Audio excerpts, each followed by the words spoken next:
Assalamualaikum warahmatullahi wabarakatuh. Perkenalkan, saya Rasyadi Dapsari dengan NIM 202008050024.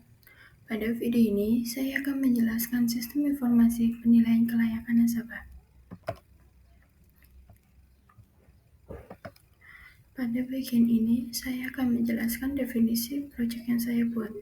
Sistem pendukung keputusan atau SPK, kelayakan pembiayaan merupakan sebuah sistem yang dirancang untuk membantu akun official dalam menilai kelayakan calon nasabah secara lebih cepat, objektif, dan terukur.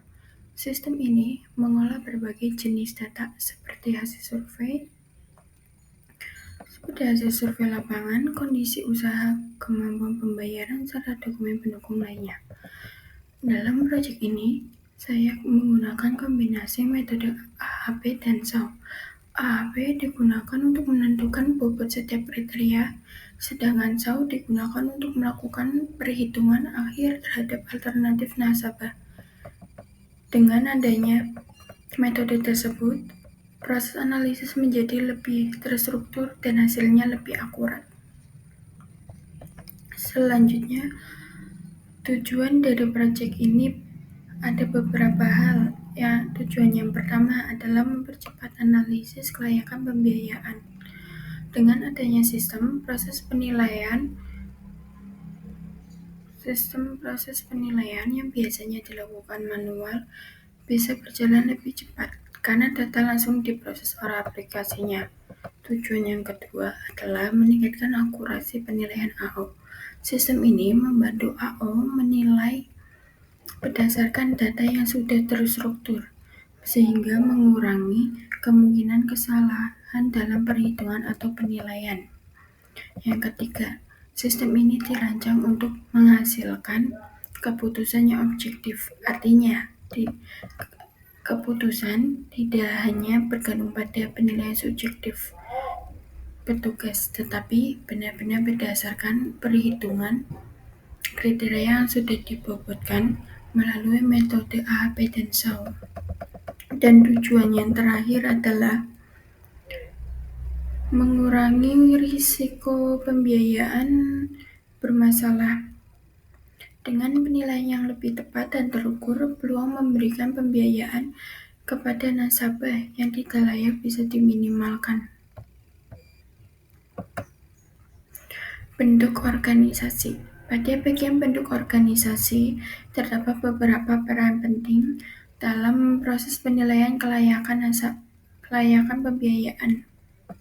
Pertama adalah AO atau akun official. AO menjadi pihak yang berhubungan langsung dengan calon nasabah. Tugas utamanya ialah melakukan survei ke lokasi, melihat kondisi usaha, memeriksa dokumen, dan melakukan wawancara. Setelah itu, AO menginput seluruh data tersebut ke dalam sistem. Data yang dikumpulkan AO sangat menentukan karena menjadi awal dasar penilaian kelayakan. Yang kedua adalah FAO.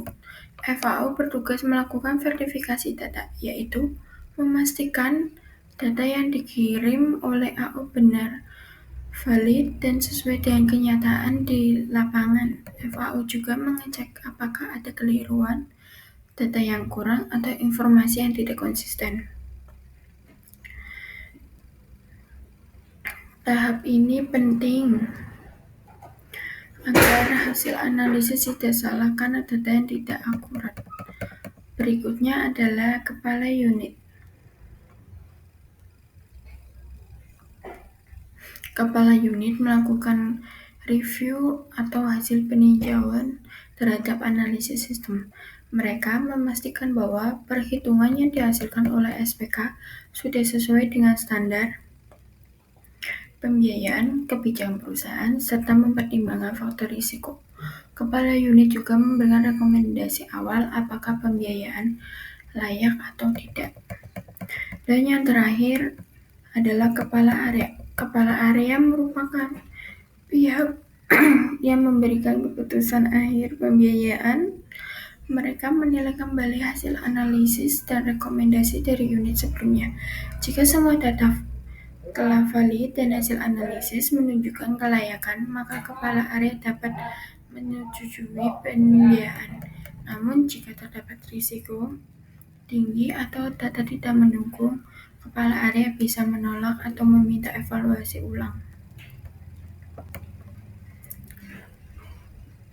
Aktor yang berperan dalam proses penilaian kelayakan pembiayaan seperti yang saya jelaskan sebelumnya. Dalam sistem ini terdapat 4 pihak utama yang terlibat dan masing-masing memiliki peran yang berbeda dalam alur prosesnya. Pertama, AO, kedua FAO, ketiga kepala unit, keempat kepala area. Selanjutnya masuk ke kebutuhan fungsional dari sistem. Kebutuhan fungsional ini menjelaskan apa saja kemampuan yang harus dimiliki oleh sistem agar berjalan dengan baik. Yang pertama adalah input data nasabah, yaitu fitur untuk memasukkan informasi nasabah yang dianalisis. Yang kedua, sistem harus memiliki kriteria dan subkriteria seperti data usaha, kemampuan bayar, dan faktor-faktor yang lain digunakan dalam penilaian. Kemudian, sistem perlu menyediakan perhitungan AHP, yaitu untuk menentukan bobot atau tingkat kepentingan dari masing-masing kriteria. Selanjutnya adalah perhitungan SAU yang digunakan untuk menghasilkan nilai akhir dan menentukan tingkat kelayakan nasabah. Berikutnya, sistem juga harus menghasilkan laporan kelayakan, yaitu ringkasan hasil analisis yang digunakan sebagai dasar keputusan. Dan yang terakhir, sistem memerlukan hak asas pengguna, sehingga AO, FAO, kepala unit, dan kepala area hanya dapat mengakses fitur sesuai dengan peran masing-masing.